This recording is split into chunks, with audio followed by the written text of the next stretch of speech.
천안의 어느 공장에 한 모녀가 단추런 짐을 들고 나타났답니다. 돗다리까지 가지고요. 그래서 애가 그냥 온 거야. 콜벤 타가지고 난감하더라고 지들도. 집 나온 지 한 2달 됐다더니 그래서 어떻게 그 여기 직원들이 좀 방을 내줘라. 애가 우선이니까. 집에선 남편이 죽이려고 그래서 도망 나왔다고 급하게 나오느라고 돈이고 뭐고 하나도 없이 애만 데리고 나왔다고 하니까 사정이 하도 딱해 보여 직원들은 모녀에게 공장 한쪽에 방까지 내줬습니다. 늘 애기한테도 뭐 많이 배운 사람 아주머니처럼 항상 정리하는 마음으로. 민주 엄마라고 자신을 소개한 이 여성은 무척 성실하게 일했다는데요. 그러던 어느 날 저 신랑이 데리러 왔는 줄 알았어. 한 달째 일을 못했는데 경찰관들이 와서 들고 와야 된다 그러더라고. 그래서 그냥 간 거예요 그걸로 다. 민주 엄마는 곧 돌아오겠다는 말을 남기고 경찰차에 올랐답니다. 그런데 동료들이 그녀의 소식을 들은 건 충격적인 뉴스에서였습니다. 7살 딸을 때려서 숨지게 한 뒤 암매장한 사건과 관련한 현장 검증이 오늘 벌어졌습니다. 잠깐이었지만 가족처럼 지냈던 민주 엄마가 바로 자신의 친딸을 폭행해 죽게 한 뒤 암매장까지 한 비정한 엄마 박 씨였던 겁니다. 왜 신고 안 하셨어요? 미안하지 않으세요? 나와주세요. 한 말씀 해주세요. 이미 5년 전에 7살밖에 안 된 첫째 딸이 친모에게 학대를 당하다 사망했는데 뒤늦게 밝혀진 겁니다. 어떻게 5년 동안 아무도 몰랐던 걸까요? 심해 이미지가 없었고 오죽하면 애기 데리고 저렇게 나와 있을까 그렇게. 근데 어느 날 와서 경찰이 와서 데리고 가니까 그때부터 이제 그렇게 분위기 시작. 아니 사람은 아들을 죽이고 유괴를 하고 여기서 같이 일을 했다는 게 다 놀랬죠. 그렇게 무서운 사람이 있었냐 이거지. 애를 죽이고 어떻게 웃으면서 일을 할 수 있나. 이 사건은 11살 여자아이가 학대를 피해 탈출하며 시작된 장기 결석 아동 전수조사 과정에서 드러났습니다. 피의자는 11년 10월 26일 주거지에서 큰 딸이 말을 듣지 않는다는 이유로 포장용 테이프로 여자에 묶고 입을 막은 후 대초리로 폭행하여 사망에 이르게 한 혐의입니다. 사건이 알려지고 누구보다 놀란 건 박 씨를 친동생처럼 아꼈던 순애 씨입니다. 그 나이 얘기는 전혀 모르셨어요? 몰랐죠. 정말 몰랐어요. 사장님이랑은 좀 친하게 지내셨던 거예요? 정말 몰랐어. 그러니까 더 내가 기가 막힌 거지. 내가 저를 거둔다까지 했었는데 내 사는데 방이다 방카 내줄라 했는데 그런 데도 막 자꾸 이게 감추를 하고 자꾸 밀항을 하고 싶다 했었어. 밀항을 하고 싶다고. 우리가 오직하면 그 말까지 해서 남편 죽이고 살인자 아니면 그 말까지 사람을 했단 말이야. 그러니까 어디서 어디까지가 진실이고 거짓말인지를 모르겠어 나도. 신분을 감추고 어딘가로 자꾸 숨고 싶어 했다는 겁니다. 게다가 딸도 이상했답니다. 내 애기를 학교를 안 보내니까 7살이라더라고. 7살같이 보였어요? 아니, 컸어요. 그래서 엄마들 다 7살 차리 지금 너무 크다고. 여탕이를 데리고 가면 남자처럼 머리 자르는 거 사람들 화장실 가득 놀래지 위험하고. 그래서 내가 얘가 왜 머리가 왜 저래요? 그랬더니 언니 저기 남들이 못 알아보게 하려고 제가 머리를 가위로 집에서 자르고 나왔대요. 딸을 위해서라도 신분증을 만들고 취직하라고 설득했답니다. 주민등록증이 있으면 네가 당당하게 취직할 수 있으니까 주민등록증을 만들어라.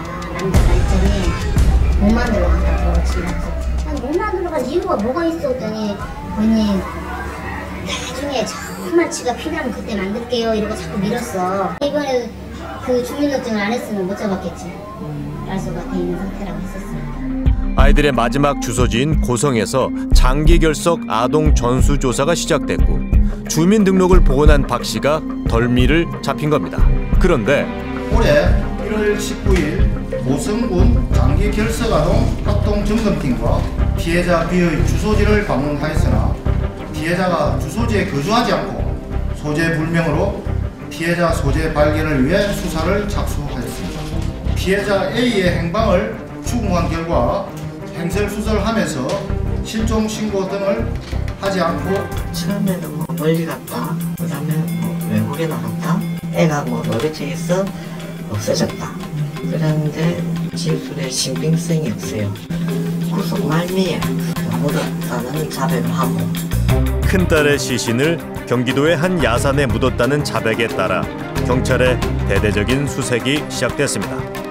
하지만 열흘 동안 시신은 좀처럼 발견되지 않았는데요. 마침내 100굴이 된 작은 시신 한 구가 발견됐습니다. 대체 5년 전 그날 큰딸 혜주에겐 무슨 일이 있었던 걸까요?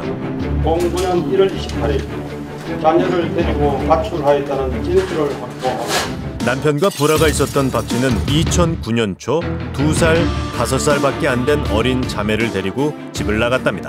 그리고 09년 1월경부터 21년 10월 26일까지 경기도 용인시 주거지에서 자신의 큰딸이 말을 듣지 않는다는 이유로 대초리 등으로 폭행하는 등 혜주가 사망한 그날은 오전부터 엄마의 폭행이 시작됐다고 합니다. 아이를 의자에 묶은 박 씨는 소리를 지를까봐 입도 막았답니다. 결박된 채로 폭행을 당하던 혜주는 그대로 방치됐고 몇 시간 뒤 숨진 채 발견됐습니다. 그런데 당시에 집안에 있던 사람은 2피의자, 4피의자, 5피의자가 있었고 집안에는 다른 어른들이 3명이나 더 있었던 겁니다. 모두 한 집에서 함께 살고 있었다는데요. 어떻게 아이의 죽음을 방치할 수 있는 걸까요? 심지어 이들은 함께 장소를 물색해 숨진 아이의 시신을 암매장한 공범들이었습니다. 혐의를 모두 인정하십니까? 제가 주도한 게 절대 아니에요. 엄마의 설득에 넘어갔어요. 나중에 자기가 스스로 자수할 테니까 요것만 저기 좀 도와달라고 그래가지고 저희가 거기 이제 눈물을 호소에 넘어가고 그랬어요. 판단력을 흐렸어요. 이모들이 옆에서 지켜주지 못해서 미안해. 사건이 벌어진 곳은 방 5개짜리 넓은 아파트였습니다. 이곳에서 어른 6명과 아이 6명이 함께 살았다는데요. 그다음에 여기서 어디 살지 내가 반장인데도 나는 생각을 못하겠어. 어디가 얘기했으면 살지 얘기야. 이웃들도 까맣게 몰랐던 기이한 집단 거주는 2009년 1월부터 시작됐습니다. 자신이 전 재산을 투자한 사업가 이 씨를 찾아갔답니다.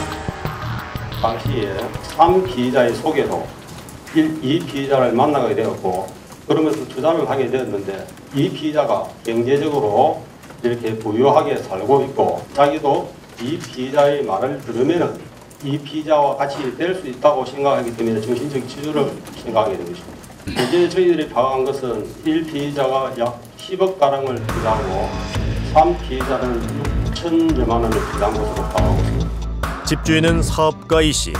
전직 학습지 교사로 한때 백 씨의 큰딸을 가르쳤답니다. 백 씨는 이혼 후 노모와 아이들을 데리고 이 씨 집에 들어왔습니다. 두 자매의 엄마 박 씨와는 대학 동기로 두 사람은 이 씨의 사업에 거액을 투자한 상태였는데요. 그렇게 이상한 집단 생활이 시작되면서 그들 사이엔 묘한 위계 질서가 생겼습니다.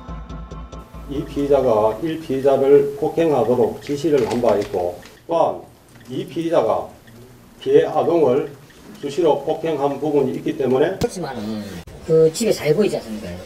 그러니까 보통 집주인이고 요즘 월세는 안 내지만 어느 정도 뭐 사과금은 있지 않을까.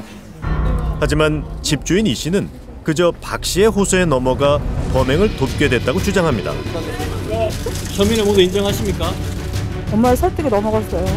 눈물을 호소에 넘어가고 그랬어요. 제가 주도한 게 절대 아니에요. 말을 자꾸 바꾼 것도 자기 공범과 관련돼 있거든요. 공범들을 좀 드러내고 싶지 않은 그런 마음이 좀 있어 보여요. 뭐 때문인지 몰라도 이상한 좀 억압된 거 있어요. 이혼 후 심리적으로 위축된 백 씨와 박 씨를 이 씨가 거둬주며 상하 관계가 형성됐을 거랍니다. 실제로 이 집단 생활을 하는 동안 이 씨의 지시로 숨진 혜주를 비롯해 다른 아이들도 학대를 당한 것이 드러났는데요. 큰딸 혜주는 결국 학대 속에 죽어갔고 아무도 모르게 야산에 묻혔습니다. 피의자들은 혜주를 암매장하고 난 이후에도 최근까지 연락을 하고 지냈는데요. 서로는 같이 생활하기도 하고 같이 사업을 하기도 했답니다. 그러는 사이 큰딸 혜주가 초등학교에 입학할 때가 됐지만 관계 기관에선 아무도 찾지 않았습니다. 그러다 5년 만에 추악한 진실이 세상에 드러난 겁니다. 장기 결석 아동 전수조사로 둘째 딸에 대해 추적하지 않았다면 엄마들의 잔인한 범죄는 하마터면 완전 범죄가 될 뻔했습니다. 어떤 심정이신지 한 말씀 해보시죠.